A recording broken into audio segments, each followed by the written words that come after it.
Slogan, বৃক্ষ দিয়ে সাজাই দেশ, সমৃদ্ধ করি বাংলাদেশ। খুবই সুন্দর। আসলে আজকে মানুষের যে বৃক্ষ গাছের প্রতি যে ভালোবাসা, সেই ভালোবাসা দিন দিন কিন্তু বৃদ্ধি পাচ্ছে। বিগত দিনেও কিন্তু এই ধরনের ভালোবাসা ছিল না। আপনারা দেখছেন যে বিভিন্ন বাসা বাড়িতেও মানুষের সুপিজের মধ্যেও প্রাকৃতিক গাছগুলো তারা সাজিয়ে রাখে। সেই হিসাবে এখন মানুষ বুঝতে পেরেছেন যে আর বৃক্ষ আমরা নিধন করব না, আমরা বৃক্ষ দিয়ে দেশকে সমৃদ্ধ করব।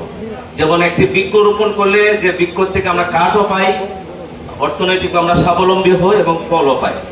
সেই হিসাবে সে অভিযান হিসাবে চুনারুঘাট কিন্তু আমরা প্রাকৃতিক সম্পদে ভরপুর। যেমন আমরা রেমাকালেঙ্গা অভয়ারণ্য আছে, সাতছড়ি জাতীয় উদ্যান, 24টি চা বাগান। আমরা আসলে প্রাকৃতিক দিক দিয়ে ভরপুর। এবং দেখবেন সারা বাংলাদেশের মধ্যে চুনারুঘাটে, সারা বাংলাদেশে বৃষ্টিপাত না হলেও চুনারুঘাট কিন্তু প্রাকৃতিকভাবে বৃষ্টিপাত হয় এবং আমরা কিন্তু অনেক শান্ত শীতল পরিবেশে বসবাস করি।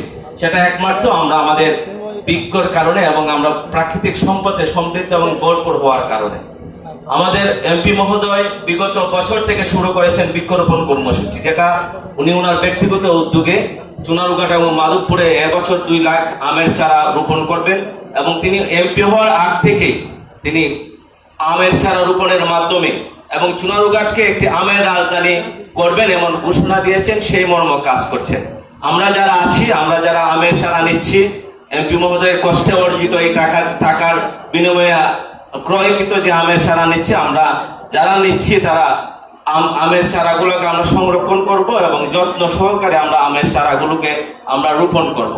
সেই হিসাবে যেমন অভিযান চলছে, অভিযান বলতে যে আমরা আসলে যে এখন আমরা উপলব্ধি করতে পেরেছি যে বৈশ্বিক যে উষ্ণতা আমরা বাংলাদেশে বাড়ছে, সেই উষ্ণতাকে আমরা কিভাবে নিধন করব, তার একমাত্রই কারণ হলো যে আমরা বেশি বেশি করে বৃক্ষরোপণ করব। সেই বৃক্ষরোপণের মাধ্যমে যেমন আমরা অক্সিজেন নিতে পারছি, আমরা সেই বৃক্ষরোপণের মাধ্যমে আমরা অর্থনৈতিকভাবে সমৃদ্ধ হচ্ছি, বৃক্ষরোপণের মাধ্যমে আমরা ফলজ সংগ্রহ করতে পারছি। সেই হিসাবে সরকার যেমন উদ্যোগ নিচ্ছেন, আমাদের স্থানীয় এমপি মহোদয় ওনার নিজ উদ্যোগে বৃক্ষরোপণের